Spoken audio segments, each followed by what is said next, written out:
নমস্কার, welcome back ঠাম্মার diary with another new recipe. আমি আজকে আপনার সঙ্গে শেয়ার করছি এগ ভেজ স্যুপ রেসিপি। সে দেখুন, আমি আগে বাটারটা মেল্ট করতে দিয়ে দিয়েছি। বাটারটা পুরো মেল্ট হয়ে গেছে। এবার আমি 4টে রসুনের কোয়া কুচিয়ে নিয়ে এই মাখনের মধ্যে দিয়ে দিয়েছি।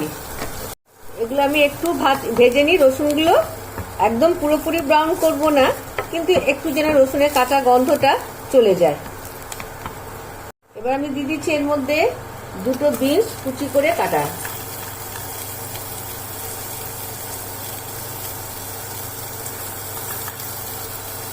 তারপরে দিচ্ছি আমি একটা গাজর পুড়ে নিয়েছি, আমি আপনারা কেটেও নিতে পারেন কুচি করে।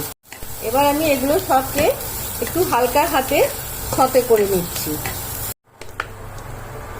এগুলো একটুখানি নেড়ে নিয়ে আমি এতে পরিমাণ মতো নুন দিয়ে দিচ্ছি।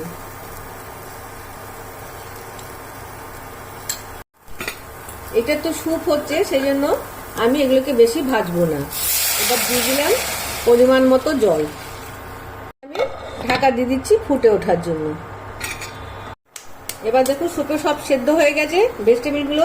এবার আমি একটা ডিম ভেঙে দিয়ে দিচ্ছি, দিয়ে এটাকে কাঁটা দিয়ে আমি নেড়ে নিচ্ছি। এই দেখুন ডিমগুলো সব সেদ্ধ হয়ে গেছে।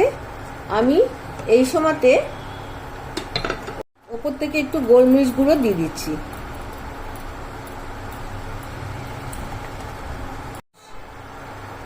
লেবুর রস 2-3 ফোঁটা দেবো, তার বেশি দেবো না। লেবুর রসের বদলে আপনারা এখানে সয়া সসও দিতে পারেন।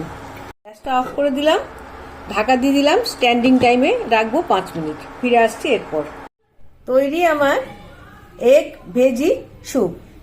আমি ওপরে একটুখানি চিজ দিয়েছি, এটা অপশনাল, আপনারা চাইলে নাও দিতে পারেন।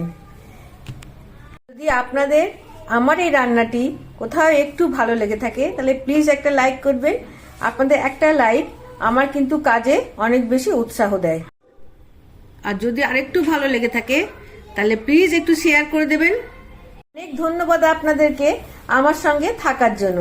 আপনারা সবাই আমাকে এইভাবে সাহায্য করছেন, আমার সাথে আছেন, পাশে আছেন, সেই জন্যই আমার এত দূর জার্নিটা করা সম্ভব হয়েছে। আগামী দিনে আপনারা এইভাবেই আমাকে সাপোর্ট করবেন।